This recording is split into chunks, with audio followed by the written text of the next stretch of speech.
អាញាធរចិន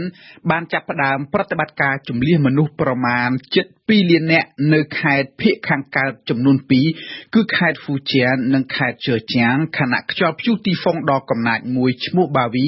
កំពុងតែរំកិលខ្លួនជិតមកដល់នៅព្រឹកថ្ងៃទី11កក្កដានេះផ្អែកតាមអាញាធរអូតូនិយមចិនព្យុះបាវីនឹងមកដល់ដែនដីចិននៅព្រឹកព្រលឹមថ្ងៃអាទិត្យទី12កក្កដាជាមួយនឹងកម្លាំងខ្យល់បោកបក់និងព្យុះទឹកភ្លៀងដ៏ច្រើនសន្ធឹកមិនធ្លាប់មាន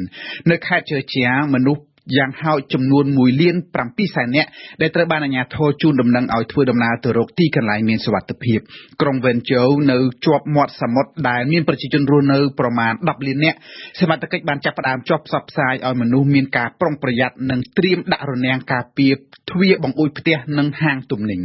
សូមជម្រាបថាព្យុះទីហ្វុងបាវីធ្វើដំណើរចេញពីតំបន់ប៉ាស៊ីហ្វិកខាងត្បូងហើយបានរំកិលខ្លួនឡើងទៅលើចន្លោះតៃវ៉ាន់និងប្រជុំកោះភាគខាងត្បូងរបស់ជប៉ុននៅតៃវ៉ាន់អាជ្ញាធរបានជំនះមនុស្សប្រមាណ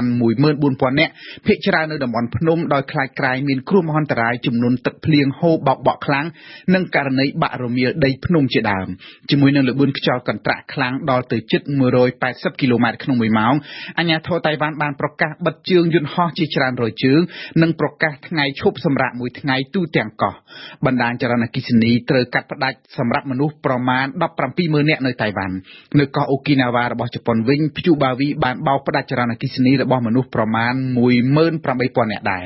នៅតៃវ៉ាន់យ៉ាងហោចណាស់មានមនុស្សចំនួន87នាក់បានរងរបួសស្រាលក្នុងអំឡុងពេលខ្យល់បក់និងភ្លៀងខ្លាំងនៅព្រឹកថ្ងៃសៅរ៍នេះដោយឡែកនៅហ្វីលីពីនវិញមនុស្សយ៉ាងហោច18នាក់បានស្លាប់ដោយសារតែព្យុះទឹកភ្លៀងដ៏កំណាចក្នុងរដូវមូសុងបូកបន្ថែមនឹងចំហាយបណ្ដាលមកពីព្យុះទីហ្វុងបាវីគូបញ្ជាក់ថា